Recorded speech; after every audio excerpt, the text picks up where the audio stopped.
नमस्कार दोस्तों, स्वागत है आप सभी का आज की इस कहानी में। दोस्तों, एक भाई जाकर कोठे में पहुंचता है और कमरे के अंदर जाने के बाद जब वो देखता है कि उसके सामने खड़ी लड़की और कोई नहीं बल्कि खुद उसी की बहन है। क्या होता है, चलिए देखते हैं इस कहानी में। जिग्नेश एक सादा सीधा और सुलझा हुआ समझदार लड़का था।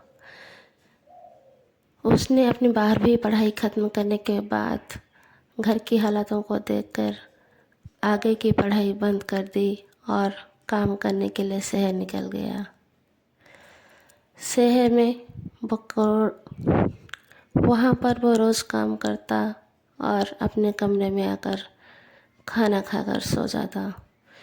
धीरे धीरे उसकी संगति कुछ और लड़कों से होने लगी और शहर के चकाचौंध और उसकी उम्र दोनों एक साथ होने लगे और फिर वो उनके साथ इधर उधर घूमने लगा। अब उसका काम बन गया था रोज़ शाम को काम ख़त्म करके आने के बाद घूमने चला जाता था और धीरे धीरे उसके पाँव उन गलियों तक चले गए जहाँ पर जाना उसके लिए अच्छा तो नहीं था, लेकिन वक्त के माने वो उसके लिए काफ़ी अच्छा साबित हुआ।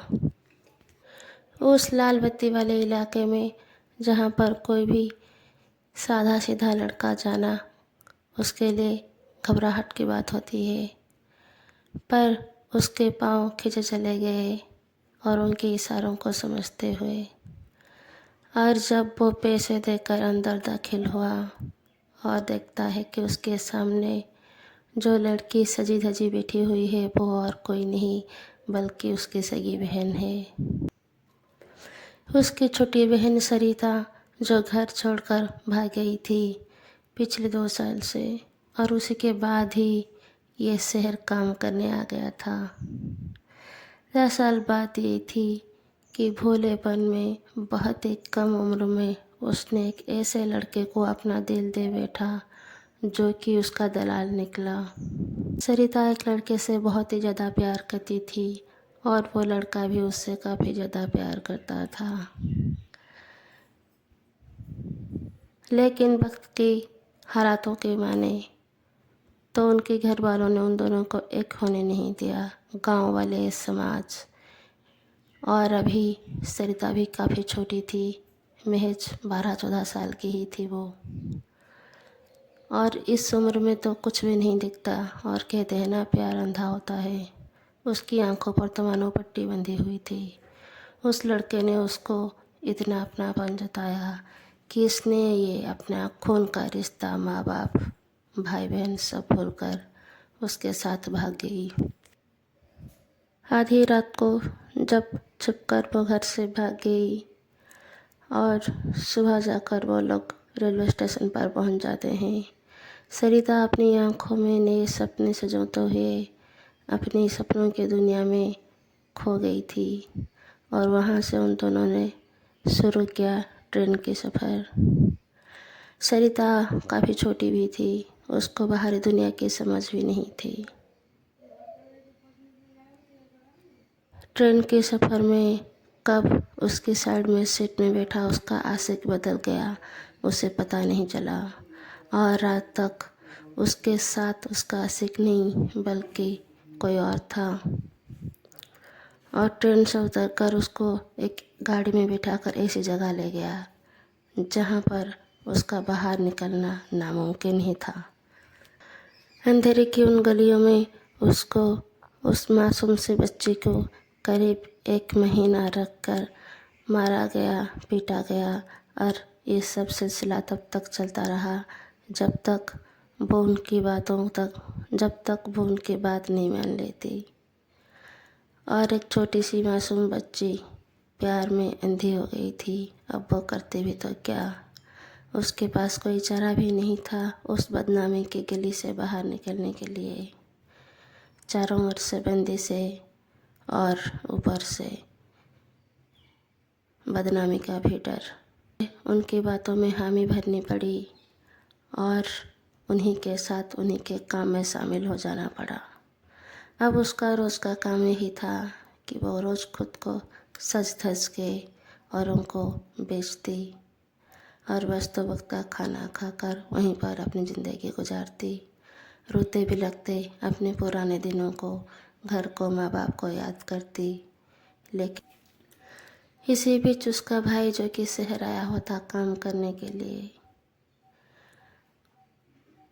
और इस चकाचौंध ज़िंदगी में वो भी ज़िंदगी का मज़ा लेना चाहता था।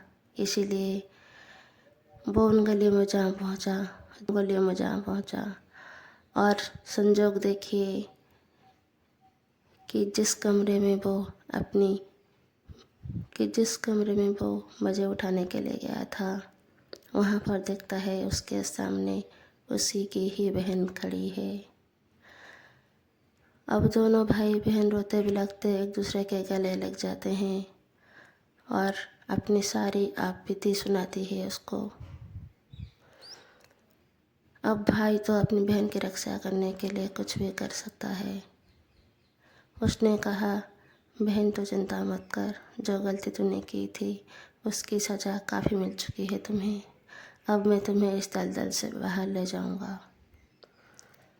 और वो काफ़ी समझदार था, इसलिए वो वहाँ से चुपचाप निकल गया और अगले ही दिन पुलिस को अपने साथ लेकर वहाँ पर जा पहुँचा। और पुलिस के रेड चलते वहाँ पर सिर्फ उसकी बहन नहीं, सरिता के साथ साथ बाकी और बहुत सारी लड़कियाँ जो कि किसी ना किसी हालात के चलते वहाँ पर अपने आप को बेच रही थी, सबको उद्धार किया गया और अपने अपने घर भेजा गया। और दोनों भाई बहन खुशी के आंसू अपने आँखों में लिए अपने घर वापस आ गए। तो देखा दोस्तों, प्यार में अंधी होकर अपनों को छोड़कर भाग जाने का नतीजा। यहाँ पर मैं ये नहीं कह रही कि प्यार करना गलत है, लेकिन ऐसे कदम उठा लेना ये सबसे बड़ी गलती है। मैं विनती करती हूँ मेरे उन सारे प्यारी प्यारी बहनों से जो भी ऐसे काम करते हैं, ये सब करने से पहले 1000 बार सोच लें, ताकि आप अपनी सुरक्षा को खुद कर सकें। सबसे पहले अपनी सुरक्षा के बारे में समझें। आपके माँ बाप ही आपके सबसे अच्छे और सच्चे दोस्त और सहायक होते हैं, उनसे कुछ ना छुपाए।